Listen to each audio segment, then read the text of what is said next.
Hello दोस्तों, कैसे हैं आप सब। स्वागत है आप सभी का कॉमिक वर्ल्ड 2.0 पर। तो चलिए दोस्तों, शुरू करते हैं अनिल मोहन की देवराज चौहान सीरीज का नॉवेल कॉन्ट्रैक्ट का दूसरा भाग। 2 घंटे बाद वो कांस्टेबल लौटा। वो और देवराज चौहान आगे जाकर मिले। जगमोहन नाम के किसी बंदे को कल गिरफ्तार नहीं किया गया, कांस्टेबल बोला। तुमने ठीक से पता किया? हाँ, रात को पुलिस हेडक्वार्टर के मालखाने में उसका सामान जमा कराया गया। देवराज चौहान गंभीर स्वर में बोला। कैसे पता?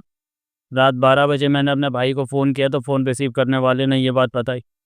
कांस्टेबल के चेहरे पर सोच के भाव उभरे और बोला, हो सकता है किसी वजह से तुम्हारे भाई की गिरफ्तारी को गुप्त रखा गया। ऐसा होता है?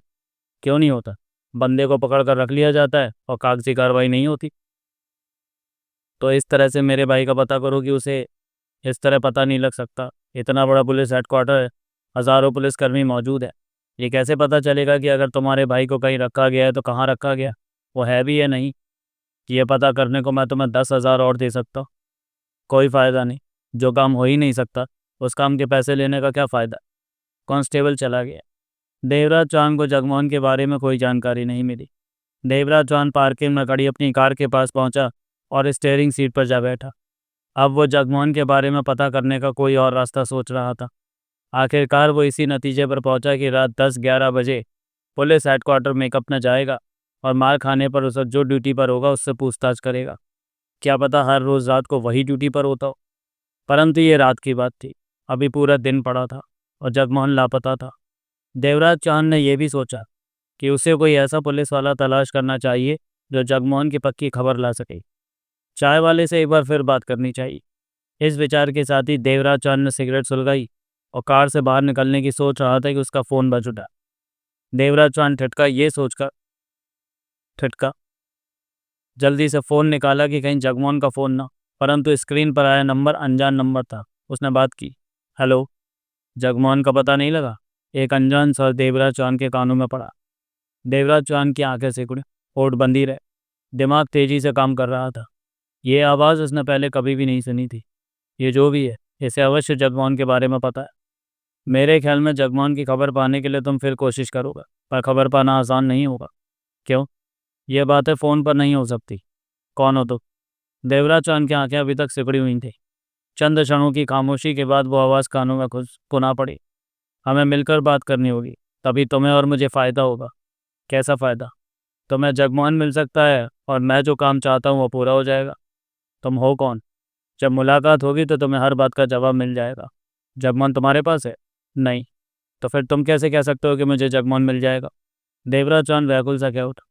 जगमोहन जहाँ है वहाँ से मैं तुम्हें दिलवा सकता हूँ। अपने बंगले पर पहुँचो। बंगले पर? क्या तुम मेरे बंगले के बारे में जानते हो? दूसरी तरफ से फ़ोन बंद कर दिया गया। देवराज चौहान के मस्तिष्क में हलचल मच चुकी थी। उसे फ़ोन करने वाला कौन है जो उसके बंगले की खबर रखता है, जो ये भी जानता है कि वो जगमोहन की खबर पाने की कोशिश में, जो ये भी जानता है कि जगमोहन कहाँ है और वो उसका फ़ोन नंबर भी जानता है। देवराज चौहान को फ़ौरन इस बात का एहसास हो गया कि उस पर नज़र रखी जा रही है। ये सोच मस्तिष्क में आते ही वह फ़ौरन कार से निकला और आसपास नज़र दौड़ाई। हर तरफ पार्क की हुई कारें खड़ी थी।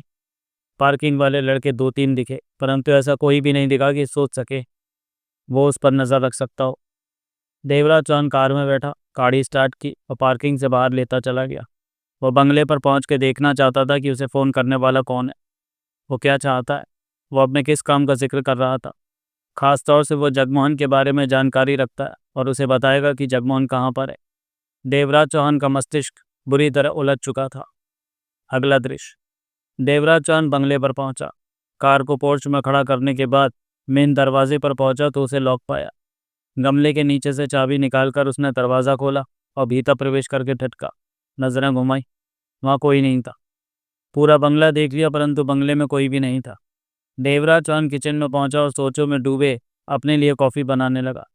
फ़ोन करने वाला जो कोई भी था वो ज़रूर यहाँ पहुंचने वाला होगा, तभी तो उसने उसे बंगले पर पहुंचने को कहा था। कॉफ़ी का प्याला थामे देवराज चौहान हॉल में मौजूद सोफे पर जा बैठा और नज़रें मुख्य दरवाजे पर जा टिकी। कॉफ़ी के छोटे छोटे घूंट लेता रहा। कॉफ़ी समाप्त हुई तो सिगरेट सुलगा ली। उसे सिर्फ जगमोहन की चिंता थी। इतना तो उसे महसूस हो गया था कि जगमोहन किसी मुसीबत में जा फंसा। वो जानकारी पाना चाहता था कि जगमोहन के साथ क्या हुआ। 2 घंटे बीत गए परंतु वहाँ कोई नहीं पहुँचा। तो देवराज चौहान ने जेब से फ़ोन निकाला और वो नंबर निकाला जिससे उसे फ़ोन किया गया था। उस नंबर पर कॉल की। दूसरी तरफ बेल जाने लगी। बेल बजती रही, बंद हो गई, कॉल रिसीव नहीं की गई। देवराज चौहान ने फ़ोन वापस जेब में रखा। चेहरे पर गंभीरता ठहरी हुई थी। उसी पल कार के इंजन की आवाज़ कानों में पड़ी। कोई कार बंगले के भीतर प्रवेश कर आई थी। देवराज चौहान सतर्क हो गया। कोई आ पहुंचे। नजरें दरवाजे पर रही। एक टक खुले दरवाजे को देखता रहा। कार के दरवाजे खुलने और बंद होने की आवाज़ आई। बेचैनी की लहर देवराज चौहान के शरीर में दौड़ी, परंतु वह वैसे ही बैठा रहा। 2 पल बाद ही कोई दरवाजे पर दिखा तो दरवाजे से भीतर आ गया।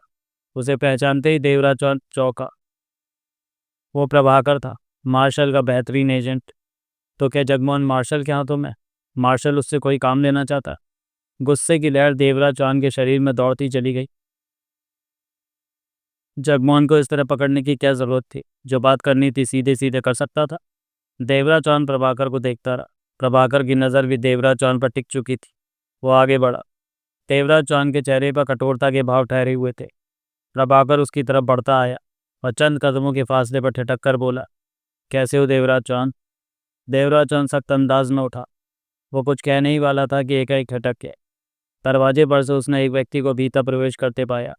देवराज चौहान की निगाह उस व्यक्ति पर जा टिकी। प्रभाकर ने भी पलटकर उस व्यक्ति को देखा। वो व्यक्ति देवराज चौहान पर निगाहें टिकाए करीब आया और शांत भाव में बोला, हेलो देवराज चौहान। देवराज चौहान ने फौरन आवाज़ पहचानी कि इसी व्यक्ति ने उससे फ़ोन पर बात की थी। देवराज चौहान ने उसे सिर से पांव तक देखा। वो 6 फीट की लंबाई का था, काला सूट पहने हुए था और नीचे सफ़ेद शर्ट थी। सिर के बाल छोटे थे, रंग सांवला था, क्लीन शेव था। वो सतर्क और फुर्तीला इंसान लगता था। उसकी आंखें छोटी और पैनी थी। उसके चेहरे पर किसी तरह का भाव नहीं था। उसने देवराज चौहान से हाथ मिलाने की ज़रा भी चेष्टा न की थी। दोनों एक दूसरे को देख रहे थे। प्रभाकर गंभीर शांत खड़ा था। तो तुमने मेरे से फ़ोन पर बात की थी? देवराज चौहान बोला। हाँ, वो मैं ही था। प्रभाकर, देवराज चौहान ने कहा, इसे तुम मेरे पास क्यों लाए हो? किसी को मेरा बंगला दिखाकर तुमने गलत किया। प्रभाकर ने उस व्यक्ति को देखा। देवराज चौहान। वो व्यक्ति हौले से सिर हिलाकर बोला, मैं मार्शल। मार्शल? देवराज चौहान के चेहरे पर अजीब से भाव उभरे। तुम मार्शल नहीं, मार्शल तो कोई दूसरा था। वो 15 दिन पहले तक मार्शल था, परंतु अब मैं मार्शल। वो बोला, ये कैसे हो सकता है? हो चुका है, उसने कहा। जैसा कि तुम जानते ही हो कि मार्शल एक ओहदे का नाम है। हमारी जासूसी एजेंसी के चीफ को मार्शल कहा जाता है। 15 दिन से मैं मार्शल। पहले वाला कहाँ गया? मर गया, मार्शल ने शांत स्वर में कहा। वो अपने घर में मरा पाया गया। गोलियों से उसका शरीर भूना पड़ा था। किसी ने नहीं देखा कि मार्शल का ये हाल किसने किया, परंतु मरने से पहले मार्शल ने सिर्फ मिनट भर पहले अपने एजेंट देवेंद्र नागर से बात की थी। फ़ोन की कॉल डिटेल से ये बात स्पष्ट है। जब मार्शल ने देवेंद्र नागर से बात की, तब हत्यारे उसे घेरे खड़े थे। किसी तरह से वो मार्शल की हकीकत से वाकिफ़ हो गए थे और उसे मारने उसके घर तक पहुंच गए। तब उसके बच्चे घर पर नहीं थे और पत्नी मोहल्ले में हो रहे कीर्तन पर गई हुई थी। इस तरह तुम्हारा जानने वाला वो मार्शल जिंदा नहीं रहा। ओह! देवराज चौहान ने गहरी सांस ली। सुनकर अफसोस हुआ। वो अच्छा इंसान था। किसी ने कुछ नहीं कहा। देवेंद्र नागर कौन है? देवराज चौहान ने मार्शल को देखा। मार्शल ने दोनों हाथ पैंट की जेब में डाले और कह उठा, अब हमें जगमोहन के बारे में बात करनी चाहिए। आओ, बैठो मार्शल। देवराज चौहान सोफों की तरफ पट्टा। दोनों सोफों पर जा बैठे। प्रभाकर सतर्क अंदाज में इधर उधर देखता टहलने लगा। जगमोहन तुम्हारे पास है? देवराज चौहान ने पूछा। नहीं, पुलिस के पास हो। पुलिस के? इंस्पेक्टर पवन कुमार वानखेड़े ने कल काफ़ी लंबी कोशिश के बाद जगमोहन को गिरफ्तार कर लिया। वानखेड़े? देवराज चौहान के ओठों से निकला। जगमोहन को इस वक्त पुलिस हेडक्वार्टर में रखा हुआ। गुप्त तौर पर उसकी गिरफ्तारी दर्ज नहीं की गई। ऊपर से मैंने ये बात कहलवा दी थी कि जगमोहन को पुलिस सुरक्षित रखे, उससे कोई पूछताछ ना हो। तुमने ऐसा क्यों किया मार्शल? कल सुबह से ही मेरे 2 एजेंट इस बंगले की निगरानी पर थे। मैं ये जानना चाहता था कि तुम और जगमोहन यहाँ मौजूद हो कि नहीं। जब जगमोहन बाहर निकला तो मेरा एक एजेंट उसके पीछे लग गया। दूसरा बंगले के बाहर ही रहा कि तुम्हारे बारे में जानकारी पा सके। ये बात तो मुझे फ़ोन करके भी पूछी जा सकती थी। मैंने फ़ोन करने की ज़रूरत नहीं समझी, क्योंकि मैं देवेंद्र नागर के मामले में उलझा इतना व्यस्त था कि एक पल की भी मुझे फुर्सत नहीं थी। जो एजेंट जगमोहन के पीछे था, उसने रात को बताया कि किस तरह इंस्पेक्टर वानखेड़े ने जगमोहन को गिरफ्तार कर लिया। फिर आज सुबह तुम्हारे बंगले से निकलने की खबर मिली तो मैं हेडक्वार्टर जाते देखा गया। मेरे एजेंट पल पल की खबर तुम्हारे बारे में देते रहे। इधर मुझे भी कुछ फुर्सत मिली तब मैंने तुम्हें फ़ोन किया, बात की। मैं ढेरों अपने ज़रूरी काम छोड़कर आए क्योंकि तुमसे बात करना भी ज़रूरी था। देवराज चांद मार्शल को देखता रहा। जगमोहन को वानखेड़े साहब ने पकड़ा, किसमें मेरा हाथ नहीं, मार्शल बोला। मुझे यकीन है कि तुम जो कह रहे हो सच कह रहे हो, देवराज चांद ने कहा। मैं तुमसे एक कॉन्ट्रैक्ट करना चाहता हूँ, अगर तुम्हें स्वीकार हो तो। कॉन्ट्रैक्ट? देवराज चांद सतर्क दिखा। हाँ, उस कॉन्ट्रैक्ट में ये होगा कि मैं पुलिस के हाथों से जगमोहन को बचा लूँगा और बदले में तुम मेरा कहा काम पूरा करोगे। ये कॉन्ट्रैक्ट सिर्फ शब्दों में होगा, लिखित में नहीं।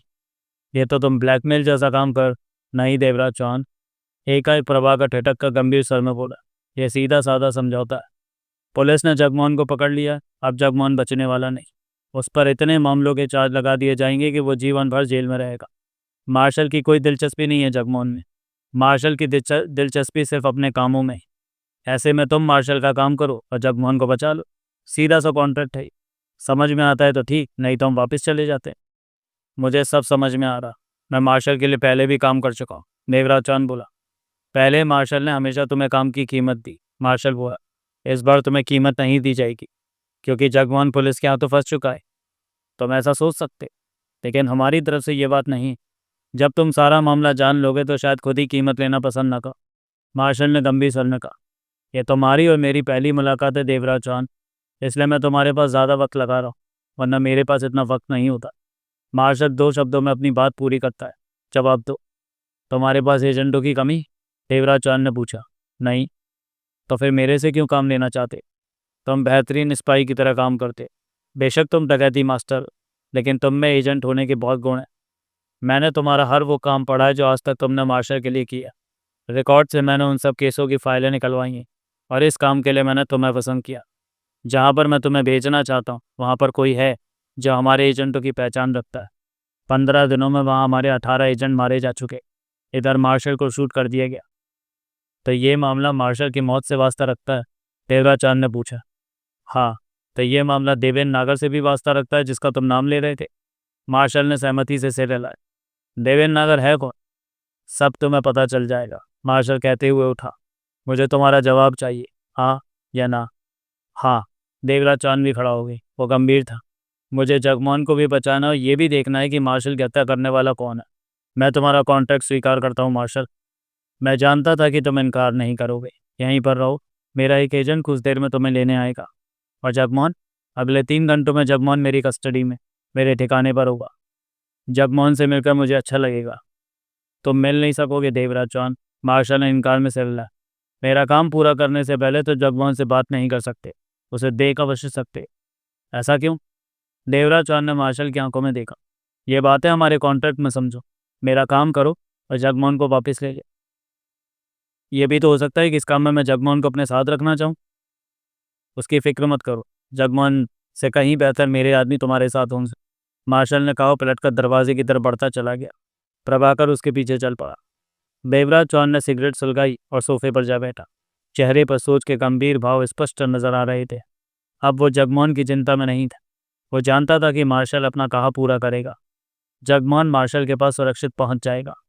ऐसे में इस वक्त देवराज चौहान मार्शल के बारे में सोच रहा था, उस मार्शल के बारे में जिसकी हत्या हो चुकी है। उस मार्शल का चेहरा देवराज चौहान की आंखों के सामने आ रहा था। अगला दृश्य। 2 घंटे बाद देवराज चौहान मार्शल के ठिकाने पर मौजूद था। मार्शल का एक एजेंट उसे बंगले से ले गया था।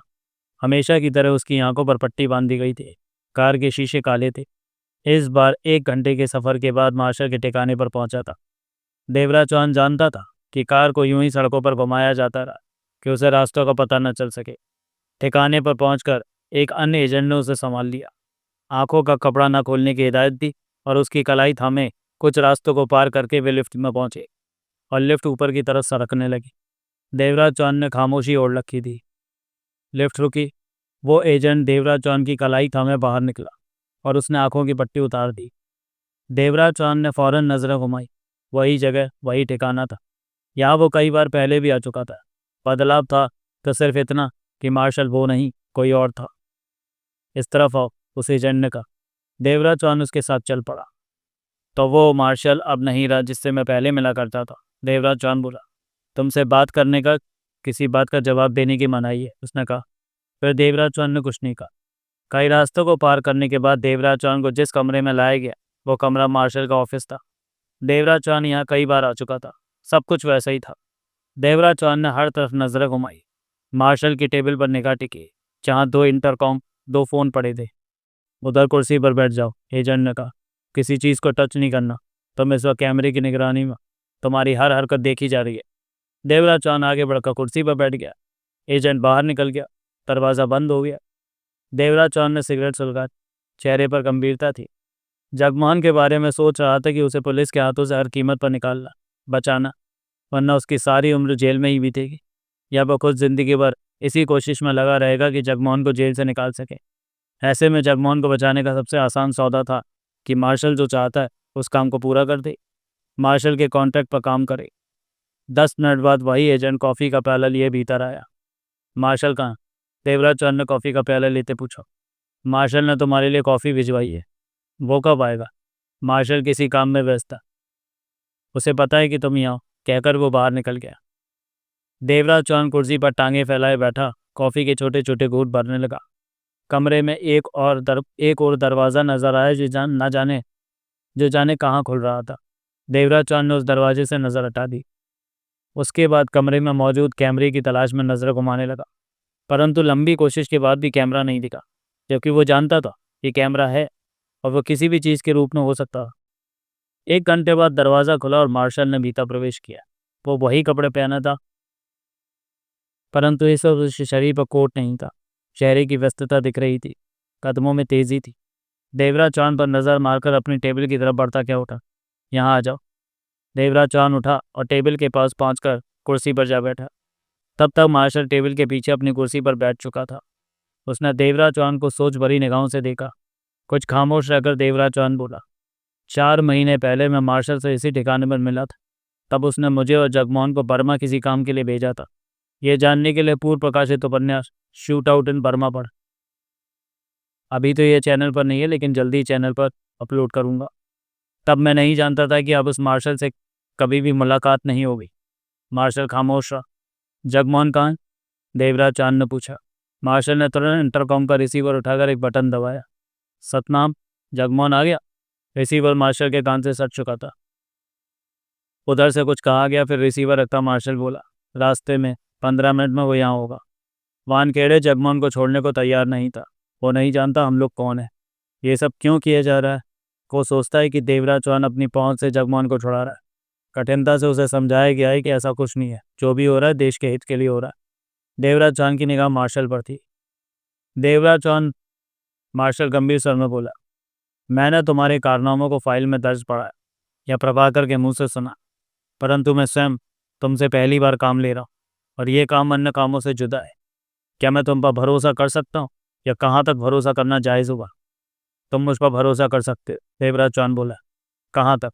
ये बात पहले वाले मार्शल ने मुझसे कभी नहीं पूछी, शायद इसलिए कि उसने स्वयं तुम्हें तलाशा था, जबकि मैं जल्दबाजी में तुमसे मिला और अब काम लेने वाला हूँ। तुम मशहूर डकैती मास्टर हो, ऐसे लोगों का भरोसा करना ठीक नहीं होता मेरी नज़रों में। परंतु पहले वाले मार्शल ने अवश्य तुम में कोई खास बात देखी होगी जो तुमसे कई बार काम दिया, और तुमने और जगमोहन ने हर बार काम को पूरा किया, अपनी जान भी खतरे में डाली, पर काम पूरा किया। यही खास बात है जिसने मुझे तुम्हारी तरफ आकर्षित किया कि तुम में ज़रूर कोई बात है। देवराज चौहान की निगाह मार्शल पर रही। हमारे बीच एक कॉन्ट्रैक्ट हुआ है कि तुम मेरा कहा काम पूरा करोगे और मैं जगमोहन को तुम्हारे हवाले करूँगा। इस कॉन्ट्रैक्ट पर मैंने काम करना भी शुरू कर दिया। जगमोहन को पुलिस कस्टडी से निकालकर यहाँ लाया जा रहा है। इसी प्रकार मुझे पूरी आशा है कि तुम भी हर हाल में मेरे कहे उस काम को अवश्य पूरा करोगे। मैं कभी भी गारंटी नहीं लेता कि काम पूरा होगा, काम करने की कोशिश अवश्य कर सकता हूँ। मेरी नज़रों में काम इतना कठिन नहीं है कि तुम पूरा ना कर सको। मैंने तुम्हारा रिकॉर्ड देखा है। काम क्या है, मैं सब कुछ तुम्हें बताने जा रहा हूँ, काम भी। और अगर मैं काम पूरा नहीं कर पाता तो तब जगमोहन की क्या स्थिति रहेगी? उसे पुलिस के हवाले कर दिया जाएगा। ये तो गलत बात है। काम में मेरी जान भी जा सकती है, और तुम कहते हो कि अगर काम के दौरान तुम्हारी जान चली गई तो जगमोहन को आज़ाद कर दिया जाएगा। अगर किसी हाल में तुम काम पूरा ना कर सके तो जगमोहन वापस पुलिस के पास चला जाएगा। ये बात हमारे कॉन्ट्रैक्ट में शामिल रही। तुम इस मामले में सख्ती से काम ले रहे हो। यह मार्शल का नियम है। मार्शल को अपना काम पूरा चाहिए, किसी भी हाल में काम पूरा चाहिए। मार्शल ने बेहद शांत स्वर में कहा। अगर तुम काम नहीं कर सकते तो जा सकते हो, तुम्हें रोका नहीं जाएगा। जगमोहन को बचाने के लिए मैं तुम्हारा काम करूंगा। देवराज चौहान ने मार्शल की आंखों में झांका। तभी दरवाज़ा खुला और प्रभाकर ने भीतर प्रवेश किया। जगमोहन आ गया मार्शल, प्रभाकर ने कहा। मार्शल ने सिर हिलाकर देवराज चौहान को देखा। मैं जगमोहन से मिलना चाहूँगा, देवराज चौहान बोला। मैंने पहले भी कहा है कि मेरा काम पूरा करने के बाद ही तुम उससे मिल सकते हो, पहले नहीं। उसे देखना चाहो तो ज़रूर देख सकते हो, यह बात हमारे कॉन्ट्रैक्ट में शामिल है। मार्शल शांत स्वर में बोला। जिस बात का मन करे उसे तुम कॉन्ट्रैक्ट में शामिल करते जा रहे हो। बेहतर होगा कि तुम मेरा काम पूरा करो और जगमोहन को ले जाओ। काम बोलो। देवराज चौहान के सर में दृढ़ता के भाव थे। मार्शल ने चंद क्षण टेबल थपथपाया, फिर उठकर चहलकदमी करने लगा। प्रभाकर एक तरफ खड़ा था। वो क्या उठा? चाय, कॉफ़ी, कोल्ड ड्रिंक या कुछ और लेना? मैं सिर्फ काम के बारे में बात करना चाहता हूँ, या जानना चाहता हूँ, देवराज चौहान बोला। देवराज चौहान, मार्शल ने गंभीर स्वर में कहा। पाकिस्तान कश्मीर के नाम पर हमें लंबे वक्त से तंग करता आ रहा है। अब इस बात की हद हो गई है कि वह कश्मीर के नाम पर आतंकी हिंदुस्तान में बराबर भेजने लगा है। कश्मीर की आड़ में वह हिंदुस्तान में आतंक फैलाना चाहता है। इसके लिए पाकिस्तान के आतंकी दलों को भरपूर सहायता दी जाती है पाकिस्तानी सरकार की तरफ से। यह सब करके सत्ता पर बैठे पाकिस्तानी नेता अपने पैर मजबूती से जमाते हैं और पाकिस्तान की जनता को कहते हैं कि हिंदुस्तान पाकिस्तान में आतंकी भेज रहा है, जबकि हमारी रिपोर्ट ये कहती है कि पाकिस्तान की जनता हिंदुस्तान के खिलाफ नहीं, परंतु नेता भड़काऊ बातें कहकर जनता को हिंदुस्तान के खिलाफ भड़काते रहते हैं। हमें ये बात समझ में आ चुकी है कि पाकिस्तानी नेता हिंदुस्तान का डर पाकिस्तान की जनता को दिखाकर अपनी कुर्सी को कायम रखते हैं। जो भी नेता आता है हिंदुस्तान के खिलाफ बोलना शुरू कर देता है, मतलब कि पाकिस्तान के नेता ही कश्मीर के मुद्दे को छाले रहते हैं। मुझे पाकिस्तान से क्या मतलब? देवराज चौहान बोला। सुनते रहो, यही मामला है। मैं तुम्हें हर बात बताना चाहता हूँ, क्योंकि अब तुमने पाकिस्तान जाना। पाकिस्तान? देवराज चौहान की आंखें सुकड़ियाँ। हाँ, तुमने वहीं पर काम करना। देवराज चौहान ने कुछ नहीं कहा, मार्शल को देखता रहा। मैं तुम्हें वो बातें बता रहा हूँ जो कहले वाले मार्शल से वास्ता रखती। ये सारा मामला उसी का है। जब मैंने इस मामले को देखा तो तब तक मार्शल की हत्या हो चुकी थी। देवराज चौहान चुप रहा। ये कई साल पहले की बातें हैं। तब मार्शल को लगा कि पाकिस्तानी नेताओं की सोच को बदलना हो। इसके लिए पाकिस्तान में एक ऐसा नेता चाहिए जो उसकी योजना के मुताबिक काम करे। ऐसे में मार्शल ने प्लान बनाया कि अपने किसी एजेंट को पाकिस्तान के नेता के रूप में स्थापित करे, जो कि ठीक से काम कर सके। तब मार्शल ने अपने एजेंटों में से देवेंद्र नागर नाम के एजेंट को चुना, क्योंकि बहुत तेज़ खतरनाक एजेंट था और वो हमेशा ब्लैक ऑपरेशन को ही अंजाम देता था। ब्लैक ऑपरेशन हम उसे कहते हैं जिसमें बचने के चांसेस ना के बराबर होता है। देवेंद्र नागर ऐसे कामों को, ऐसे ऑपरेशन को खुशी से स्वीकार करता था। उसे मौत का डर कभी नहीं रहा। ऐसे में मार्शल ने देवेंद्र नागर को पाकिस्तान भेजने की सोची। मार्शल देवेंद्र नागर को खास इज्जत देता था कि वो सबसे बेहतरीन है। मार्शल ने अपना सारा प्लान देवेंद्र नागर को समझाकर उसे पाकिस्तान पहुंचा दिया। ये बात आज से 6 साल पहले की थी। देवेंद्र नागर के सामने चुनौतियां थी पाकिस्तान में। सबसे पहले उसे पाकिस्तानी साबित करना था खुद को, वहाँ के माहौल में रंग जाना था। इस काम में पाकिस्तान में स्थित हमारे एजेंटों ने भरपूर सहायता की। देवेंद्र नागर ने वहाँ अपना नाम हाजी खान रखा। उसकी हर हर तरह की पाकिस्तान की पहचान तैयार हो गई। उसके माँ बाप और परिवार भी बन गया। मार्शल के एजेंट इन कामों को पूरा कर रहे थे। देवेंद्र नागर चूँकि हिंदू था, वो धीरे धीरे मुसलमान बनने लगा। पाकिस्तान साल भर में ही वहाँ के रस्म और रिवाज सीख गया। इस सारे काम में मार्शल का पैसा लग रहा था। देवेंद्र नागर के दोस्त भी बन गए लोकल लोग। वो पूरी तरह पाकिस्तानी परिवेश में ढल चुका था। 1.5 साल बाद उसने पाकिस्तानी युवती से निकाह कर लिया। वो एक पुलिस वाले की बहन थी। इस तरह मार्शल का एजेंट पाकिस्तानी जनता का मामूली सा हिस्सा बन गया, जो कि मार्शल के लिए और देवेंद्र नागर के लिए अहम बात थी। इन सब बातों के बाद योजना का पहला चरण पूर्ण हो गया था और अब दूसरा चरण शुरू हो रहा था, जिसमें कि देवेंद्र नागर को पाकिस्तान की राजनीति में प्रवेश करना था। इसके लिए पाकिस्तान स्थित मार्शल के एजेंटों ने खूब मेहनत की और पैसा पानी की तरह बहाया, जिसकी वजह से देवेंद्र नागर को एक राजनीतिक पार्टी में एंट्री मिल गई। देवेंद्र नागर को अपना काम करना आता था। पार्टी में एंट्री क्या मिली, को सफलता की सीढ़ियाँ चढ़ता चला गया। पार्टी का नामवर व्यक्ति बन गया। 1 साल में वो टीवी पर आने लगा, पोस्टरों में दिखने लगा। राजनीति के मंच पर उसका चेहरा जाना पहचाना बन गया। लेकिन देवेंद्र नागर जानता था कि उसकी मंजिल बहुत आगे है। वो अपनी कोशिश में लगा रहा। देवेंद्र नागर को और आगे बढ़ाने के लिए मार्शल ने प्लान तैयार किया और पाकिस्तान में उस वक्त देवेंद्र नागर पर हमला करवा दिया। जब वो हज़ारों की भीड़ के सामने मंच पर भाषण दे रहा था, अब एक गोली उसकी बाह में लगी, एक गोली वहाँ खड़े कार्यकर्ता को लगी और एक गोली पीछे कुर्सियों पर बैठे नेताओं में से एक नेता को लगी। ये काम मार्शल के एजेंटों ने किया था, कोई पकड़ में नहीं आया। परंतु इस हमले के बाद देवेंद्र नागर पार्टी का हीरो बन गया। इसका फायदा पार्टी ने खूब उठाया और देवेंद्र नागर उर्फ हाजी खान को इलेक्शन लड़ने के लिए टिकट दे दी। हमले की खबर पाकिस्तानी मीडिया में खूब उछली और पार्टी वालों ने सत्ता पर बैठी पार्टी की तरफ उंगली उठाई कि हमला उन्होंने करवाया। सहानुभूति देवेंद्र नागर के साथ थी और 2 महीने बाद हुए इलेक्शन में भारी वोटों से वो विजयी हुआ। अब देवेंद्र नागर को मंजिल मिलती दिखाई देने लगी। मार्शल के प्लान के तहत देवेंद्र नागर को शीर्ष का नेता बनना था, तभी जनता को वो समझा सकता था कि हिंदुस्तान उनका अपना, अगर समझो तो दुश्मनी कहीं भी नहीं है। देवेंद्र नागर अब पाकिस्तान के सत्ता गलियारे में दिखाई देने लगा। उसे सुरक्षा में कमांडोज दिए गए, गाड़ियाँ मिली, बंगला मिला। यहाँ तक पहुँचे में देवेंद्र नागर को 4.5 साल लग गए। इस बीच वो मंच पर, टीवी पर अक्सर भाषण देने आता रहा, परंतु मार्शल के कहने पर भी उसने वैसा भाषण नहीं दिया जैसा कि उसे कहा गया। क्यों?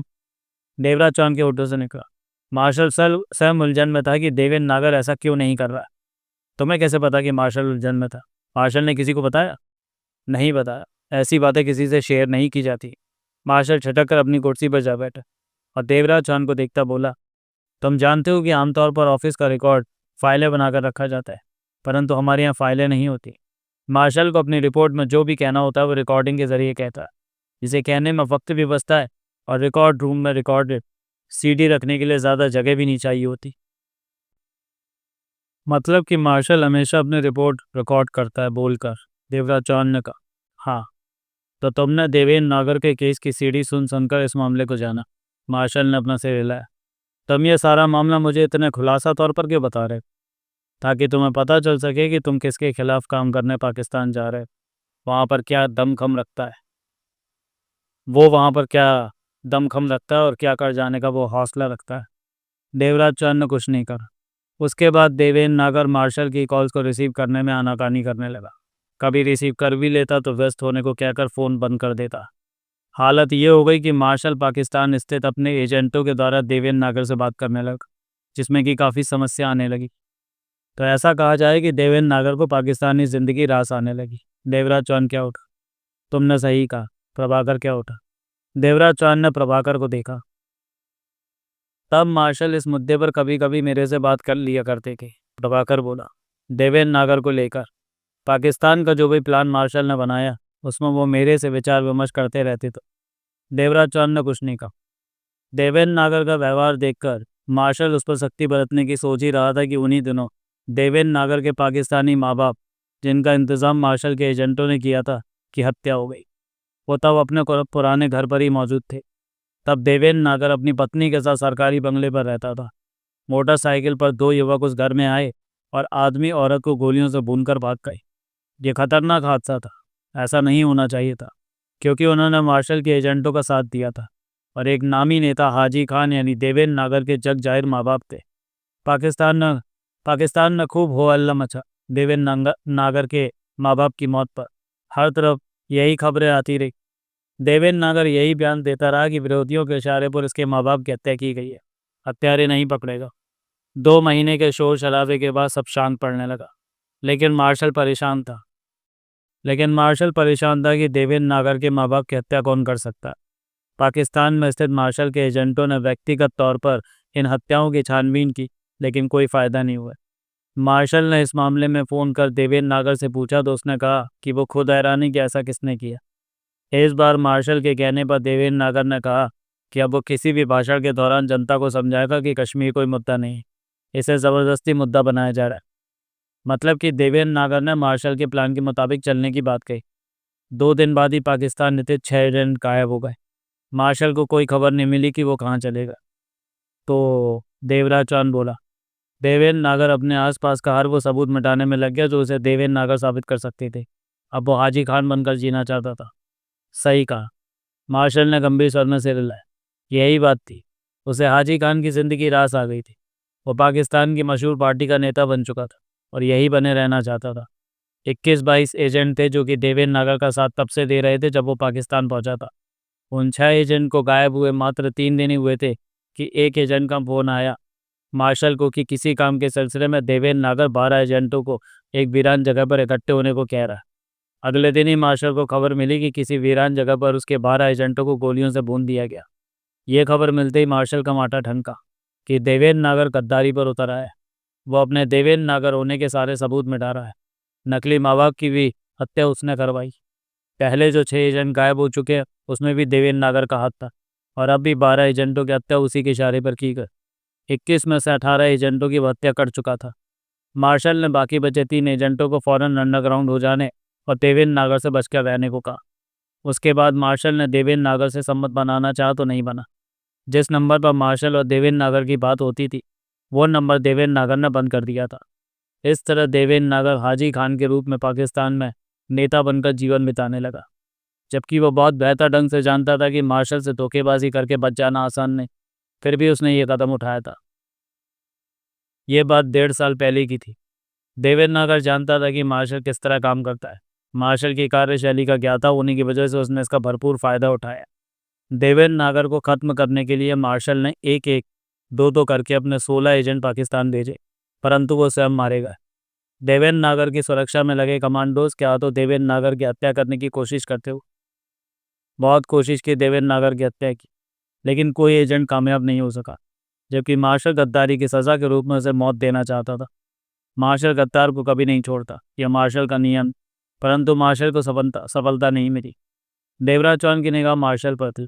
प्रभाकर एक तरफ गंभीर सा खड़ा था। मार्शल कुर्सी से उठा और चहलकदमी करने लगा। आज से 20 दिन पहले मार्शल ने पुनः कहना शुरू किया। मार्शल तब अपने घर पर था। उस वक्त घर में सिर्फ नौकरानी थी। परिवार के बाकी लोग बाहर गए हुए थे कि 5 आदमी घर में प्रवेश कर आए। नौकरानी तब दूसरे कमरे में थी। वो उन 5 को रिवॉल्वर निकालते पाकर डर गई और एक अलमारी के पीछे छुप गई। आगे की सब बातें नौकरानी के बयान पर आधारित है जो उसने सुनी। वो 5 उस मार्शल से कह रहे थे। ये भी कहा कि उन्हें देवेंद्र नागर ने भेजा। फिर फ़ोन पर मार्शल से देवेंद्र नागर की बात कराई गई। नौकरानी ने मार्शल को कहते सुना कि तुम मुझे मार नहीं सकते देवेंद्र, तुम गद्दार हो और तुम्हें इसकी सज़ा मिलकर रहेगी। यानी कि ये बात स्पष्ट हो गई कि मार्शल ने देवेंद्र नागर से बात की थी और तभी मार्शल को शूट आउट कर दिया गया। वो 5 मार्शल को मारकर वहाँ से चले गए। नौकरानी डर से तब तक वहाँ छिपती काँपती रही जब तक कि घर के लोग वापस ना आ पहुँचे। देवेंद्र नागर को कैसे पता कि मार्शल कहाँ रहता है, जबकि मार्शल की हकीकत तो कोई भी नहीं जानता। देवराज चौहान ने कहा। यह खतरनाक बात थी कि मार्शल का कोई एजेंट उसके घर परिवार के बारे में जानता। ये हमें भी नहीं पता चल सका कि देवेंद्र नागर को मार्शल के घर के बारे में कैसे पता चला। मार्शल ने गंभीर स्वर में कहा, परंतु हमारे लिए ये बहुत ही गंभीर बात है कि हमारा एजेंट गद्दारी पर उतरा है। अपना मिशन भूलकर ऐशो आराम में खो जाए और जब उसे सज़ा देने की कोशिश की जाए तो वो मार्शल की हत्या कर दे। तो तुम मार्शल की हत्या का बदला लेना नहीं। हमारी संस्था में बदले जैसी भावना से काम नहीं किया जाता। हम सिर्फ काम करते हैं, वो काम जो ज़रूरी है। देवेंद्र नागर ने देश से गद्दारी की है। वो हमारे 30 से ऊपर एजेंटों की हत्या कर चुका है और हमारे एजेंट उसे मारने की कोशिश में मारे जा रहे हैं। ये बात नहीं कि हमारे एजेंट सफल नहीं हो, ज़रूर सफल हो जाएंगे, लेकिन मैं और एजेंटों को खोने के हक में नहीं हूँ। देवेंद्र नागर की हत्या तुम आसानी से कर सकते हो। आसानी से? देवराज चौहान ने मार्शल को देख। शायद। आसानी से? कैसे? देवेंद्र नागर शैतानी दिमाग रखता है और तुम शातिर शातिर इंसान शैतान दिमाग का मुकाबला कर सकता है। तुम अपराधी, डकैती मास्टर। जो कार्यशैली, जो दिमाग तुम रखते हो वो मेरे एजेंटों के पास नहीं है। मैं इस नतीजे पर पहुंच चुका हूं कि तुम जैसा आदमी ही देवेंद्र नागर पर काबू पा सकता है। मार्शल बोला। यह ज़रूरी नहीं। मैंने पहले भी कहा है कि कोशिश कर। जगमोहन की आज़ादी के लिए तुम यह काम अवश्य पूरा करोगी, मार्शल ने सख्त स्वर में कहा। पूरी कोशिश करूँगा। देवराज चौहान गंभीर हो गया। मैं कैसे पाकिस्तान जाऊँ? तुम्हारा सफ़र आज से ही शुरू हो जाएगा। कल रात तुम्हें सीमा पार करा दी जाएगी। देवेंद्र नागर पाकिस्तान के किस शहर में? इस्लामाबाद। वहाँ क्या मैं अकेला जाऊँगा? तो मैं इस्लामाबाद के एजेंटों के नाम, फ़ोन नंबर और कोड वर्ड दे दिए जाएंगे। जब भी ज़रूरत समझो उन्हें फ़ोन कर सकते हो। वो हर तरह से तुम्हारी सहायता करे, लो पैसे, हथियारों से, जैसी भी सहायता तुम चाहो। वो विश्वासी हैं? पूरी तरह। देवेंद्र नागर उनके बारे में नहीं जानता? नहीं। उनमें से आधे नए स्थापित किए एजेंट हैं और कुछ पाकिस्तान के दूसरे शहरों से इस्लामाबाद आ पहुँचे मेरे इशारे पर। तुम्हारे लिए पूरी तैयारी कर ली गई है। मुझे पता था कि तुम ये काम करने को तैयार हो जाओगे। मुझे जगमोहन की चिंता। काम की चिंता करो, पूरा करो और जगमोहन को वापस ले लो। पाकिस्तान में देवेंद्र नागर का नाम हाजी खान है। हाँ, तुम पाकिस्तान में उसका भंडाफोड़ कर सकते हो कि वो पाकिस्तानी नहीं हिंदुस्तानी। हम उसे शूट कर देना चाहते हैं, मार्शल ने सख्त स्वर में कहा। हिंदुस्तान में उसका घर परिवार होगा, माँ बाप हैं, भाई बहन है, उसका क्या फ़ायदा? हमें उनसे कोई मतलब नहीं। ये मामला हमारी एजेंसी का व्यक्तिगत है। यहाँ शादी नहीं की थी उसने? नहीं। पाकिस्तान में पहुंचकर वो अचानक बदल कैसे गया कि नेता बनते ही जो ऐशो आराम उसे मिलने लगा, उससे उसका दिमाग कर गया? मार्शल ने गंभीर स्वर में कहा। हमारे एजेंट इतने बच्चे नहीं होते कि इस तरह उनका मन बदल जाए। वो सिर्फ अपने काम को पूरा करना जानते हैं। परंतु देवेंद्र नागर बेईमान हो गया। ऐशो आराम मिलते ही उसने पाकिस्तान में बस जाना ही ठीक समझा। इस बात की भी उसने परवाह नहीं की कि मार्शल किसी भी कीमत पर उसे नहीं छोड़ेगा। मेरी नज़रों में वो पागल हो चुका है। तो मैं मालूम करना चाहिए कि देवेंद्र नागर को मार्शल का घर, मार्शल की हकीकत कैसे पता चली। भरपूर कोशिश की गई, लेकिन इस बारे में कुछ भी पता नहीं चला। मेरे बारे में तुम्हारा क्या प्रोग्राम है मार्शल? देवराज चौहान ने पूछा। आज शाम को मेरे 2 एजेंटों के साथ तुम हिंद पाक सीमा की तरफ रवाना हो जाओगे। देवराज चौहान ने सिगरेट सुलगाई और कश लेकर बोला। मैं जगमोहन से मिलना मिलना नहीं, देखना। तुम जगमोहन को हमारे यहाँ देख सकते। प्रभाकर, इसे दिखा दो जगमोहन। Yes martial. जगमोहन जानता है कि वो मार्शल के कब्जे में है? देवराज चौहान ने पूछा। ये बात उसे बता दी गई है, अब वो बिल्कुल चिंता में नहीं लगा है, प्रभाकर ने कहा। देवराज चौहान उठते हुए बोला। मुझे दिखाओ कि जगमोहन ठीक है। प्रभाकर और देवराज चौहान बाहर निकल गए। मार्शल ने रिसीवर उठाया और इंटरकॉम का बटन दबाकर बोला। सतनाम, तैयारी शुरू कर दो देवराज चौहान के सफ़र के लिए। शाम को निकलना है। प्रभाकर देवराज चौहान के साथ कई रास्ते पार करने के बाद एक दीवार के पास पहुंचा। दीवार के कोने में छोटे बटनों का एक बॉक्स लगा हुआ था। प्रभाकर ने उनमें से क्रमवार 4 बटन दबाए तो एकाएक वो दीवार जैसी लगने वाली परत नीचे से ऊपर तक गोल गोल लिपटने लगी। गोल होती वो ऊपर की तरफ सिमटती जा रही थी। देवराज चौहान समझ गए कि वो दीवार का आवरण मात्र है, जबकि देखने पर वो मजबूत दीवार ही लग रही थी। गोल होता दीवार का आवरण आधे से ज़्यादा ऊपर हुआ तो उसके पीछे शीशा दिखा। शीशे के पार स्पष्ट कमरा दिखा जिसमें जगमोहन एक चेयर पर बैठा टेबल पर मौजूद खाने को आराम से खा रहा था। वो ठीक ठाक कमरा था, डबल बेड था, अटैच्ड बाथरूम नज़र आ रहा था। कुर्सी टेबल के अलावा छोटा सा वार्डरोब था। एक रैक में किताबें लगी दिखाई दे रही थी, क्रेज था, टीवी था। देवराज चौहान कई पलों तक जगमोहन को देखता रहा। यहाँ जगमोहन का पूरा ख्याल रखा जा रहा है, प्रभाकर बोला। जगमोहन तुम्हारी इज्जत करता है प्रभाकर, तुम्हें दोस्तों की तरह मानता है, देवराज चौहान ने कहा। मैं भी उसे दोस्त की तरह मानता हूँ। हमने एक साथ काम किया था। जगमोहन ने मेरी जान बचाई थी। ये सब जानने के लिए पढ़ें डेथ वारंट और शिकारी। ये दोनों नॉवेल जल्दी ही चैनल पर उपलब्ध कराए जाएं। परंतु मैं इस एजेंसी का एजेंट, जहाँ दोस्तों को नहीं फर्ज को देखा जाता है। तुम निश्चिंत रहो, जगमोहन यहाँ मज़े से रहेगा, प्रभाकर बोला। जगमोहन हमें नहीं देख सकता? नहीं। देवराज चौहान ने प्रभाकर को देखा। भीतर से शीशे के पार नहीं देखा जा सकता, इधर से हम शीशे के पार देख सकते, प्रभाकर ने कहा। देवराज चौहान से रिलाकर रह गए, नजरें जगमोहन पर थी। 1 मिनट के लिए मेरी बात हो जाएगी जगमोहन से? देवराज चौहान ने पूछा। नहीं, प्रभाकर ने इनकार में सिर हिलाया। जगमोहन जानता है कि बाहर क्या हो रहा है।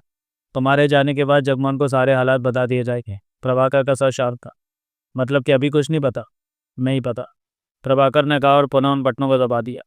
वो गोल गोल सिमटी दीवार जैसी चीज़ वापस खुलने लगी और नीचे आधी दीवार का रूप लेने लगी। देवराज चौहान की निगाह तब तक जगमोहन पर रही जब तक वो दिखता रहा। दीवार नीचे आती जा रही थी। जगमोहन खाना खाने में व्यस्त था। फिर वो वक्त भी आया जब दीवार पूरी तरह शीशे पर आ गई। अब वो फिर असली दीवार की तरह दिखने लगी थी। देवराज चौहान ने सोच में डूबे सिगरेट सुलगा दी। शाम के 4:30 बज रहे हैं, तुम्हारे पास वक्त कम है देवराज चौहान, प्रभाकर ने कहा। यहाँ से मुझे रवाना कब होना? देवराज चौहान ने पूछा। करीब 7 बजे। तब तक मुझे देवेंद्र नागर की तस्वीर दिखाओ। इस्लामाबाद स्थित उन एजेंटों के नाम और फ़ोन नंबर दो जिनसे मैं इस्लामाबाद पहुंचकर बात कर सकता हूँ। क्या उन्हें पता है कि मैं आ रहा हूँ? देवराज चौहान ने पूछा। उन्हें कुछ नहीं पता। मार्शल इस काम में बहुत सावधानी बरत रहा है। तुम्हें इस्लामाबाद भेजना गुप्त रखा जा रहा है। वहाँ पहुंचकर जैसा तुम ठीक समझो वैसे ही करना। सब कुछ तुम्हारे पर है। मार्शल तुम पर भरोसा कर रहा है कि तुम इस काम को किसी अंजाम तक पहुंचा के रहोगे। कुछ देर बाद तुमसे मार्शल मिलेगा, बाकी बातें वो तब करेगा। कहने के साथ ही प्रभाकर ने चलने का इशारा किया और दोनों एक तरफ पड़ गए। तो मार्शल को लगता है कि इस्लामाबाद में उसके एजेंटों में से कोई देवेंद्र नागर से मिला हो सकता है। ये बात नहीं, सब एजेंट भरोसे के। मार्शल से सतर्कता बरत रहा है। सतर्कता तब बरती जाती है जब अनजाना खतरा महसूस हो। वरना अपने एजेंटों से सतर्कता बरतने की ज़रूरत नहीं होती। प्रभाकर चुप रहा। दोनों आगे बढ़े जा रहे थे। जवाब दो प्रभाकर, मार्शल से ये सवाल करना, वो इस मामले को बेहतर ढंग से समझता है। प्रभाकर एक दरवाजे को ढकेल कर भीतर प्रवेश कर गया। देवराज चौहान उसके साथ था। कमरे में कोई नहीं था। आगे बढ़कर प्रभाकर एक कुर्सी पर बैठा और टेबल पर रखा लैपटॉप खोलकर उसमें व्यस्त हो गया। देवराज चौहान ने सिगरेट का कश लिया। बैठ जाओ, मैं तुम्हें देवेंद्र नागर की तस्वीर दिखाने जा रहा हूँ, प्रभाकर बोला। देवराज चौहान बैठा। 2 मिनट बाद प्रभाकर ने लैपटॉप देवराज चौहान की तरफ घुमाते हुए कहा, यह देवेंद्र नागर है। देवराज चौहान की निगाह लैपटॉप की स्क्रीन पर जा टिकी, जहाँ 30 बरस का कोरे रंग का स्मार्ट युवक नजर आ रहा था। देवराज चौहान ने उस चेहरे को अपने मस्तिष्क में सुरक्षित करता बोला, ये कब की तस्वीर है? 6 साल पहले की, जब पाकिस्तान में उसे मिशन पर भेजा गया था। अब वो पाकिस्तान में कैसा दिखता है? मुझे अब की तस्वीर, वो भी देखो, सब दिखा रहा हूँ। कहते हुए प्रभाकर उठा और टेबल के इस तरफ आकर लैपटॉप का ही बटन दबाया, तो एक पल में ही स्क्रीन पर नजर आती तस्वीर बदल गई। अब वहाँ मुसलमान व्यक्ति की तस्वीर दिख रही थी, जिसकी गले तक काली दाढ़ी थी और कहीं कहीं दाढ़ी में सफ़ेद बाल भी थे। सिर पर नमाजी टोपी पहन रखी थी, बदन पर कुर्ता पजामा था। देवराज चौहान ने फौरन पहचाना कि यह पहले देखी तस्वीर वाला ही व्यक्ति है। देवराज चौहान ने इस चेहरे को भी अपने मस्तिष्क में सुरक्षित कर लिए। और दिखाऊं? प्रभाकर बोला। देवराज चौहान ने सहमति से सिर हिला दिया। उसके बाद प्रभाकर बटन दबाकर तस्वीरें बदलता रहा। वो 25-30 तस्वीरें थी, सभी अलग अलग तरह की थी। देवेंद्र नागर और हाजी खान का चेहरा देवराज चौहान अब भूलने वाला नहीं था। ये तस्वीरें तुम्हारे पास कहाँ से है? मामूली बात है, इस्लामाबाद से एजेंटों ने मैं भेजी है। उन एजेंटों की भी तस्वीरें होंगी जिनसे मैं इस्लामाबाद में मिलना। ज़रूर, देखना चाहोगे? हाँ, देखना ज़रूरी। मैं वहाँ किसी धोखे का शिकार नहीं होना चाहता, देवराज चौहान ने कहा। प्रभाकर ने 8 एजेंटों की तस्वीरें दिखाई। उनके नाम भी बता। कोई क्लीन शर्ट था, किसी की दाढ़ी थी। ये 30 से 50 साल की उम्र के थे। इन सब एजेंटों के चेहरे भी देवराज चौहान को याद हो गए। प्रभाकर कह उठा, ये सिर्फ 8 एजेंट है, ऐसे 8 एजेंट जिनका आपस में कोई संबंध नहीं है। तुम इन्हें अलग अलग भी इस्तेमाल कर सकते हो और एक साथ भी। तुम कैसा भी इंतजाम इन्हें करने को कहोगे, ये कर देंगे। अंत तक ये तुम्हारी सहायता करेंगे। मार्शल का आदेश तुम्हारे इस्लामाबाद पहुंचने से पहले से इन्हें मिल जाएगा। मैं इन्हें या ये मुझे पहचानेंगे कैसे? देवराज चौहान ने पूछा। मार्शल तुम्हें कोडवर्ड देगा। इनके पास देवेंद्र नागर और गाजी खान की हर जानकारी है, देवराज चौहान ने पूछा। तुम्हें जो भी जानकारी चाहिए होगी वो ज़रूर मिलेगी। मार्शल ने महीने भर से इन एजेंटों से कह रखा है कि वो गाजी गाजी हाजी खान के बारे में हर तरह की जानकारी इकट्ठी करे। प्रभाकर ने कहा, ये 8 एजेंट जानते हैं कि हाजी खान कौन है? हाँ, वे जानते हैं, प्रभाकर ने गंभीर स्वर में कहा। मार्शल मुझसे कब मिलेगा? आधे घंटे बाद। तुम कुछ खाना पीना चाहोगे? कॉफ़ी, देवराज चौहान ने सोच भरे स्वर में कहा। अगला दृश्य। देवराज चौहान और प्रभाकर ने मार्शल के कमरे में प्रवेश किया तो मार्शल को टहलते पाया। इस वक्त शाम के 6:30 बज रहे थे। तुम्हारे चलने की तैयारी पूरी हो चुकी है देवराज चौहान। मेरे 2 एजेंट तुम्हारे साथ जाएंगे और कल शाम को सीमा पार करा देंगे। यहाँ से तुम प्लेन में श्रीनगर जाओगे। 1.5 घंटे बाद तुम्हारी फ़्लाइट है। वक्त कम है, देवराज चौहान बोला। हाँ, तुम्हें अभी इस्लामाबाद में तुम्हारे जिन एजेंटों से मैंने मिलना है उनके बारे में कहो, उनका फ़ोन नंबर, नाम। मेरे एजेंट इस बात की सारी जानकारी तुम्हें रास्ते में दे देंगे, मार्शल बोला। तुम्हें उन एजेंटों पर भरोसा है कि वो देवेंद्र नागर से मिले हुए नहीं है? पूरा भरोसा है, मार्शल ने गंभीर स्वर में कहा। तुम्हारे भरोसे का धक्का भी लग सकता है, स्पष्ट कहो। मेरे आने की खबर तुम उन एजेंटों को नहीं दे रहे, देवराज चौहान बोला। सावधानी के नाते मैं अपने काफ़ी एजेंट खो चुका हूँ, मार्शल ने कहा। क्या पता पहले भी कोई देवेंद्र नागर को तुम्हारी खबरें देता हो। मार्शल के होंठ भिज गए। वो चुप रहा। मुझे जवाब चाहिए मार्शल। इस बारे में मैं भी सोच चुका हूँ, पर ऐसा संभव नहीं। फिर भी इस बार मैंने सावधानी के नाते जिन 8 एजेंटों का इंतज़ाम मैंने तुम्हारे लिए किया, उनमें आपस में कोई संपर्क नहीं। तुम एक एक करके उनसे काम लेना। अगर कोई गद्दार हुआ तो तुम्हें वहाँ पहुँचने पर उसका पता चल जाएगा, मार्शल ने कहा। यह भी तो हो सकता है कि तब तक उसकी गद्दारी की वजह से मेरी जान जा चुकी है। कुछ खतरा तो तुम्हें उठाना ही होगा। इसका मतलब स्पष्ट बात यह है कि तुम यकीन से नहीं कह सकते कि उन 8 में से कोई गद्दार है या नहीं। मेरे ख्याल में तो कोई नहीं है। ख्याल? पक्का ही समझो, मार्शल ने गंभीर स्वर में कहा। अगर मुझे किसी पे ज़रा भी शक होता तो उसे इस काम में ना लेता, मार्शल। देवराज चौहान का सर भी गंभीर था। तुम मुझे मौत के रास्ते पर भेज रहे हो जहाँ मेरे लोग भी मेरी जान ले सकते हैं, और पराए लोग। शायद तुम्हें मेरी जान की परवाह नहीं। मुझे तुम्हारी चिंता है, परंतु वहाँ पर मैं तुम्हारी सहायता नहीं कर सकूँगा। मेरे एजेंट ही तुम्हारे काम आई।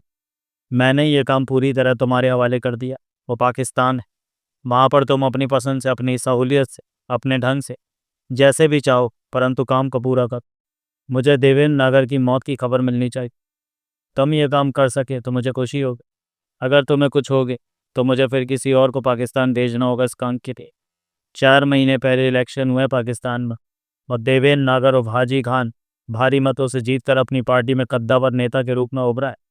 इस वक्त पाकिस्तान का जो प्रधानमंत्री है, रिश्वत लेने की वजह से उसकी कुर्सी खतरे में, और ये हवा उड़ रही है कि अगर प्रधानमंत्री को कुर्सी छोड़नी पड़ी तो संभव है हाजी खान को प्रधानमंत्री बना दिया जाए।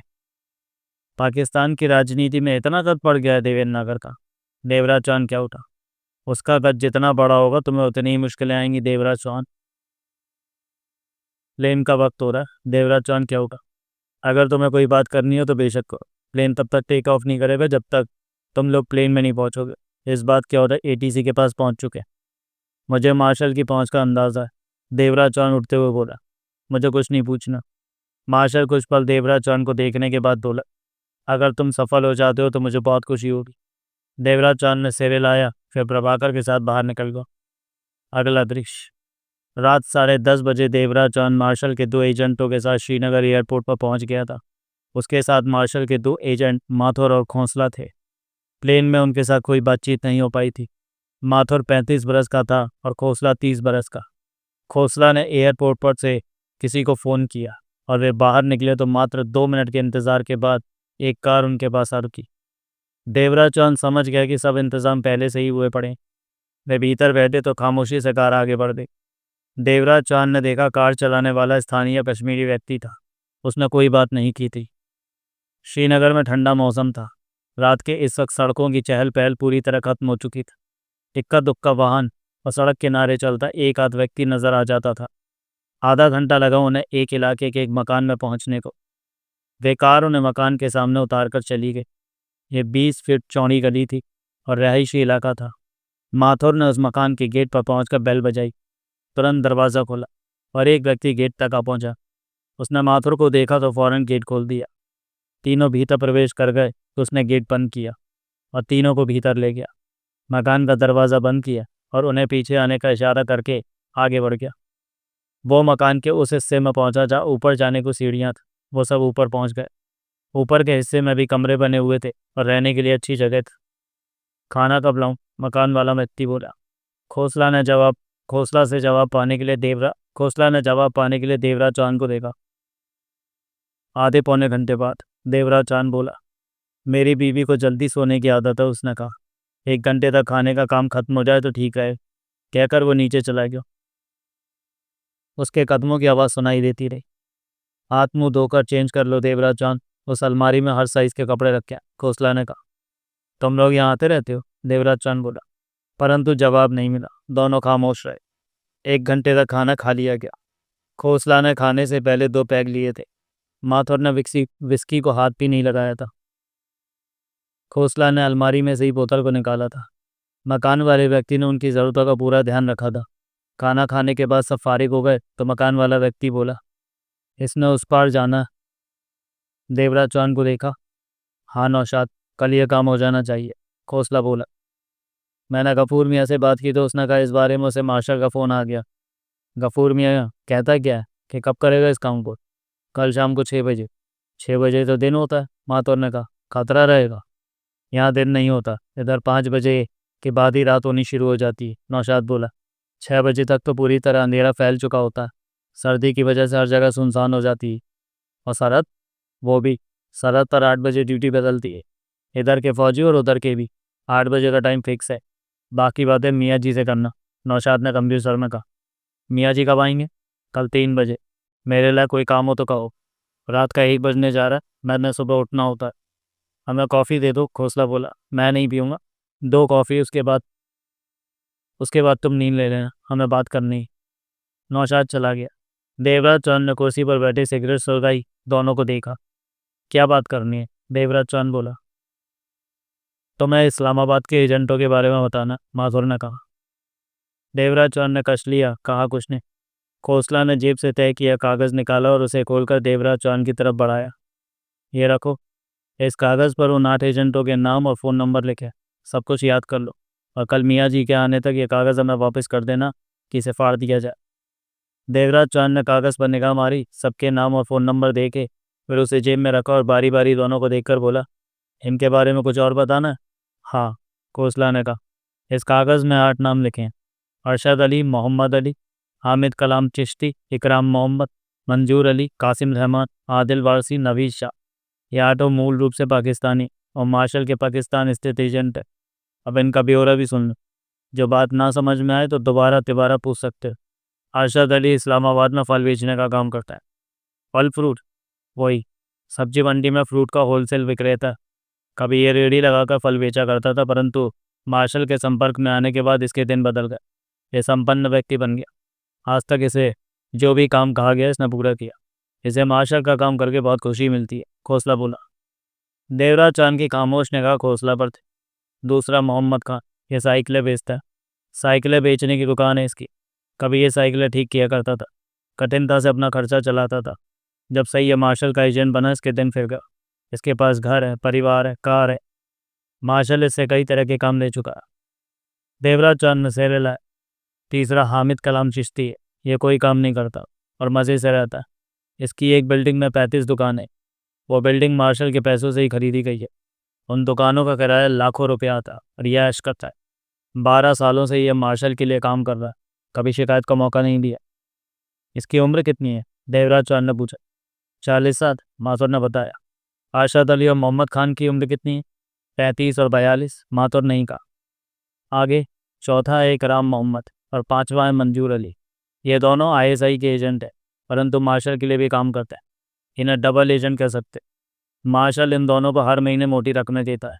ये दोनों ISI के प्लान और उनकी बातें मार्शल को बताते हैं और ज़रूरत पड़ने पर मार्शल का काम भी करते हैं, खोसला ने कहा। इकराम और मंजूर मिलकर मार्शल के लिए काम करते हैं? देवराज चंद ने पूछा। नहीं, माथुर ने इनकार में से कहा। ये दोनों ISI के कर्मचारी के तौर पर तो एक दूसरे को जानते हैं, परंतु एक दूसरे के बारे में ये नहीं जानते कि वो भी मार्शल का एजेंट है। इनकी उम्र? इकराम मोहम्मद 38 का और मंजूर अली 30 का है। दोनों कब से मार्शल के लिए काम कर रहा है? इकराम मोहम्मद को 15 साल हो गए और मंजूर अली 4 सालों से। देवराज चौहान ने सिर हिलाया। छठा कासिम रहमान है। 50 साल इसकी उम्र है। 15 सालों से मार्शल का एजेंट है। 35 साल की उम्र तक ये ड्राइवर करता रहा, फिर मार्शल के संपर्क में आया। आज इसकी 5 टैक्सी हैं। मार्शल ने इससे काम लिया? देवराज चौहान ने पूछा। बहुत बार। मार्शल की रिपोर्ट में यह बात शामिल है कि ये पूरी तरह भरोसे का। रिपोर्ट में यह बात तभी शामिल की जाती है जब कोई एजेंट काम पूरा करने के लिए अपनी जान पूरी तरह खतरे में डाल देता है। आगे बोलो। 7वां आदिल वारसी है। यह दवाइयों का सेल्समैन है और इस्लामाबाद की मशहूर कंपनी में काम करता है। अपने काम में भी ये कामयाब है और मार्शल के एजेंट के तौर पर भी सफल है। उम्र 38 साल। 10 सालों से यह मार्शल के लिए काम कर रहा। खबरें निकाल लाने में माहिर है, मतलब कि मार्शल को अक्सर खबरें देता रहता। हाँ, देवेंद्र नागर पर हाजी खान की सबसे ज़्यादा खबरें इसके पास हैं। देवराज चंद के चेहरे पर सोच के भाव उठ गए। 8वां है नवीद शाह। यह सजा याफ्ता मुजरिम, एक कत्ल के जुर्म में 15 साल जेल में काट चुका है। पुलिस वाले को इसलिए मार दिया था कि वो उसका चालान कर रहा था। आज इसकी उम्र 40 साल है और इस्लामाबाद में रेस्टोरेंट चलाता है। शराफत से ज़िंदगी बिताता है, परंतु मार्शल का हर काम पूरा करता। वो रेस्टोरेंट मार्शल ने उसे खुलवा कर दिया? देवराज चंद ने पूछा। हाँ, माथुर ने कहा। इस्लामाबाद में मार्शल के और भी बहुत एजेंट हैं, परंतु तुम्हें सिर्फ इन 8 के नाम और नंबर दिए गए क्योंकि ये बेहतरीन है। ज़रूरत पड़ने पर तुम और एजेंटों के नंबर भी ले सकते। किससे? मार्शल से। मैं इस्लामाबाद में मार्शल के संपर्क में कैसे रहूँगा? तुम किसी भी एजेंट से कह सकते हो कि तुमने मार्शल से बात करनी है। मेरे ख्याल में इस्लामाबाद में मुझे ऐसा फ़ोन मिल जाना चाहिए जिससे मैं जब भी चाहूँ मार्शल से बात कर सकूँ। तुम किसी भी एजेंट से कहकर ऐसा फ़ोन भी ले सकते। खर्चे के लिए मुझे पैसे कहाँ से मिलेंगे? इन 8 एजेंटों में से किसी से भी तुम कितने भी पैसे ले सकते। ये एजेंट नहीं जानते कि मार्शल मुझे इस्लामाबाद भेज रहा है। ऐसे में मेरे फ़ोन करने पर मुझे कैसे पहचानेंगे? इसके लिए कोड वर्ड है, खोसला ने कहा। फ़ोन करके तुम्हें मिशन 0 बोलना होगा। इसी से एजेंट समझ जाएगा कि तुम मार्शल की तरफ से आए। इस बारे में तुम्हें कोई समस्या नहीं आई है। इस्लामाबाद में मेरे रहने का ठिकाना कहाँ पर होगा? देवराज चौहान ने पूछा। कहीं पर भी नहीं, सारे इंतज़ाम तुम्हें खुद ही करने हैं। ऐसा क्यों? मार्शल चाहता है कि यह काम तुम अपनी जिम्मेवारी पर करो। तुम खुद ही अपना रास्ता तैयार करो, काम पूरा कर। पहले भेजे एजेंटों की तरह तुम्हें रास्ता नहीं दिखाया जाएगा, किसी के पास नहीं भेजा जाएगा। क्या मार्शल को किसी एजेंट के गद्दार होने का शक है? देवराज चौहान ने कहा। 2 पलों की खामोशी के बाद माथुर ने कहा, ऐसा कुछ भी हमारी जानकारी में नहीं है, परंतु मार्शल ने तुम्हें खुला छोड़ा है तो इसकी कोई भी वजह हो सकती है। इसका मतलब है कि मुझे सबसे सतर्क रहना होगा। जवाब नहीं मिला। मुझे पाकिस्तानी करेंसी चाहिए हो, देवराज चौहान बोला। वो तुम्हें मिल जाएगी। कल तुम्हें 20,000 पाकिस्तानी रुपए दे दिए जाएंगे। मेरा काम देवेंद्र नागर और खाजी खान की हत्या करना, यही ना? हाँ। अगला दृश्य। अगले दिन देवराज चौहान जब उठा तो दिन के 11 बज रहे थे। उसने माथुर और घोंसला को जगह पाया। देवराज चौहान ने कॉफ़ी मांगी तो माथुर उठकर नीचे चला गया। अब तुम्हारे पास ज़्यादा समय नहीं रहा, घोंसला गंभीर हो गया। गफूर मियाँ 3 बजे तक आ जाएगा, तुम्हें उसके साथ जाना होगा। हमारा काम यहीं पर ख़त्म हो जाएगा। गफूर अपना आदमी है, मार्शल का एजेंट, वही तुम्हें सीमा पार पहुंचाएगा। पहले जो एजेंट इस काम के लिए गए थे उन्हें भी गफूर ने सीमा पार कराई थी। हाँ। वो सब भी यहाँ ठहरे थे। हाँ। देवराज चौहान की नज़र घोंसला पर टिक कर। क्या हुआ? घोंसला ने पूछा। कुछ नहीं, देवराज चौहान ने शांत स्वर में कहा और सिगरेट सुलगा ली। ये मत भूलना कि तुम उस काम के लिए पाकिस्तान भेजे जा रहे हो जिस काम के लिए 15 से ऊपर एजेंट गए और मारे गए। देवेंद्र नागर खतरनाक है, चालाक है, और वो जानता है कि मार्शल उसे जिंदा नहीं छोड़ने वाला। उनकी पहुंच का अंदाज़ा इसी से लगा लो कि पाकिस्तान में बैठे बैठे देवेंद्र नागर ने मार्शल की हत्या करवा दी। मुझे सतर्क कर रहे हो? तो मैं कह रहा हूँ कि अगर तुम सावधान न रहे तो तुम्हारी हत्या भी हो जाएगी। देवराज चौहान ने कष्ट लिया, चुप रहा। तभी माथुर कॉफ़ी का गिलास थामे आ गया। ये लो। उसने गिलास देवराज चौहान की तरफ बढ़ाया। देवराज चौहान ने कॉफ़ी का गिलास लिया, बूंद भरा, फिर घोंसला को देखकर कहा, मेरे सोचने का ढंग और मार्शल का सोचने का ढंग बहुत अलग है। ये बात मार्शल जानता, तभी वो तुमसे काम ले रहा है। मुझे लगता है कहीं ना कहीं बेईमानी हो रही है, देवराज चौहान बोला। तुम्हारा मतलब धोखा? माथुर के होंठ से खुले। मतलब कि कोई गद्दार है? देवराज चौहान ने माथुर को देखा, कहा कुछ नहीं। कुछ तो जवाब दो। 15 से ऊपर एजेंट देवेंद्र नागर को मारने पाकिस्तान गए और खुद मारे गए। एक भी बचकर वापस ना आ सका, एक भी सफल ना हो सका। इतना बड़ा शातिर तो देवेंद्र नागर हो नहीं सकता कि वो शातिर है, घोंसला बोला। तभी तो। इतना बड़ा शातिर कोई भी नहीं हो सकता। ये मेरे सोचने का ढंग है। मार्शल के भेजे हर एजेंट को चुन चुन कर खत्म कर दे और खुद बचा रहे। उसके सफल रहने के पीछे कोई बात तो है ही। घोंसला और माथुर की नजरें मिली। जिन जिन को तुमने सीमा पार कराई वो तुम्हें याद तो आते होंगे? देवराज चौहान ने पूछा। कुछ जो मुझे बेवकूफ़ लगे, जो अति विश्वासी थे कि देवेंद्र नागर को खत्म कर देंगे। तुम लोगों को पहचान लेते हो कभी कभी। मेरे बारे में तुमने क्या जाना? स्पष्ट नहीं हो पाया। तुम मुझे उनसे अलग लगे। मार्शल ने इस बार सोच समझ कर तुम्हें भेजा होगा। उसे ज़रूर दुख हो रहा होगा कि उसके एजेंट मारे जा रहा है। मार्शल की मौत का मुझे बहुत दुख हुआ। क्यों? दुख तो हो गई। एजेंसी का मुखिया इस तरह मारा जाए तो ये सोचने की बात है कि मुखिया ही सुरक्षित नहीं तो एजेंट किसके भरोसे रहें। पता लगा कि ये काम भी देवेंद्र नागर का ही है। तुम्हारे पास बहुत खबर है। बहुत एजेंटों से मेरा मिलना होता रहता, बातें मिल जाती, फिर बातें खबरें मिल जाती। देवराज चौहान ने कपूर मियाँ को गहरी नज़रों से देखा। मुझे एक बात बहुत अजीब लग रही, देवराज चौहान बोला। क्या? देवेंद्र नागर की हत्या करने पाकिस्तान जाने वाले एजेंट, सबके सब एजेंट नौशाद के यहाँ ठहरते रहे और उन्हें तुम ही सीमा पार कराते रहे, जबकि उनका रास्ता बदल देना चाहिए था, लोग बदल देने चाहिए थे। तुम्हारा मतलब कि हम में से कोई देवेंद्र नागर से मिला हो सकता? संभव नहीं है क्या ऐसा? मुझे नहीं लगता, कपूर मियाँ ने कहा। यह बात तुम अपने बारे में कह सकते, दूसरे के बारे में तो नहीं। मैं नौशाद को पुराना जानता हूँ, वो विश्वासी है। नौशाद तुम्हारी गारंटी ले सकता? मुझे क्या पता, उससे पूछो। कपूर मियाँ का सर तीखा हो गया। तुम मुझ पर शक कर रहे हो? मैं सिर्फ बात कर रहा हूँ। ऐसी बातें पहले आने वाले लोगों ने नहीं की और वो जान गंवा बैठे। कार चलाते कपूर मियाँ ने देवराज चांद पर नज़र मारी। मार्शल को जब पता चलेगा कि तुम अपने ही लोगों पर शक कर रहे हो तो वो बुरा मानेगा। मुझे मार्शल की नहीं, अपना काम पूरा करने की परवाह है। तो तुम सोचते हो कि इस मामले में कोई मसला मार्शल से गद्दारी कर रहा है? शायद मेरा सोचना सही हो। तुम सच में पहले वालों से अलग। पहले वालों ने ऐसी कोई बात नहीं की। मुझे नहीं लगता कि कोई गद्दारी कर रहा है। एक बात तो मैं और बताता हूँ, सुनकर मज़ा आएगा। देवराज चंद ने गफूर मियाँ को देखा। 6 साल पहले जब देवेंद्र नागर अपने काम के लिए पाकिस्तान जा रहा तो मैंने ही उसे सीमा पार कराकर पाकिस्तान भेजा था। वो मुझे काफ़ी समझदार और तेज़ लगा था। गफूर मियाँ मुस्करा पड़ा। देवराज चंद खिड़की से बाहर देखने लगा। इस समय कार सुनसान जैसी सड़क पर से निकल रही थी। हमें कहाँ जाना है अब? देवराज चौहान ने पूछा। सीमा के पास, 2 घंटे लगेंगे। शाम के 6 बजे अंधेरा होते ही तुम्हें सीमा पार करा देगा। बॉर्डर पर फौजी? इस तरफ तो आज 5 के बाद कोई फौजी नहीं होगा। मार्शल ने एक खास हिस्से से फौजियों को हट जाने को कहा है, ताकि सीमा पार करने में तुम्हें दिक्कत ना आए, गफूर मियाँ ने कहा। बताया। और पाकिस्तान की तरफ? वहाँ फौजी होंगे, वो तुम्हें रोकेंगे ही।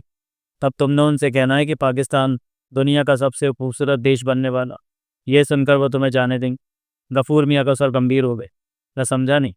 यह शब्द कि पाकिस्तान दुनिया का सबसे खूबसूरत देश बनने वाला है, पाकिस्तान के एक आतंकी संगठन का कोड वर्ड है, जो कि ISI के साथ मिलकर हिंदुस्तान के खिलाफ काम कर रहा है। इस संगठन को पाकिस्तान सरकार का संरक्षण प्राप्त है। इस कोड वर्ड का मतलब पाकिस्तानी सैनिक जो बॉर्डर पर तैनात है वे जानते हैं। कोड वर्ड बदल गया भी तो हो सकता है, देवराज चौहान ने कहा। नहीं बदला। तुम्हें कैसे पता कि? मुझे सब पता है। मैं उधर से आने वाले आतंकवादियों के संपर्क में भी रहता हूँ, और कभी कभार पाकिस्तानी सैनिकों से भी बात हो जाती है। उनमें से कुछ मेरे दोस्त बन चुके हैं। मैं बॉर्डर पर उनकी ड्यूटी के दौरान उन्हें शराब की बोतलें और मुर्गे भी देता हूँ। मेरा उनका चलता रहता है। मार्शल को पता है? सब पता है। उन लोगों को रिश्ता बनाकर रखने में ही मेरा फ़ायदा है, गफूर मियाँ ने कहा। कब से इस धंधे में हो? 25 साल हो गए। मार्शल के संपर्क में कब आए? 15 सालों से।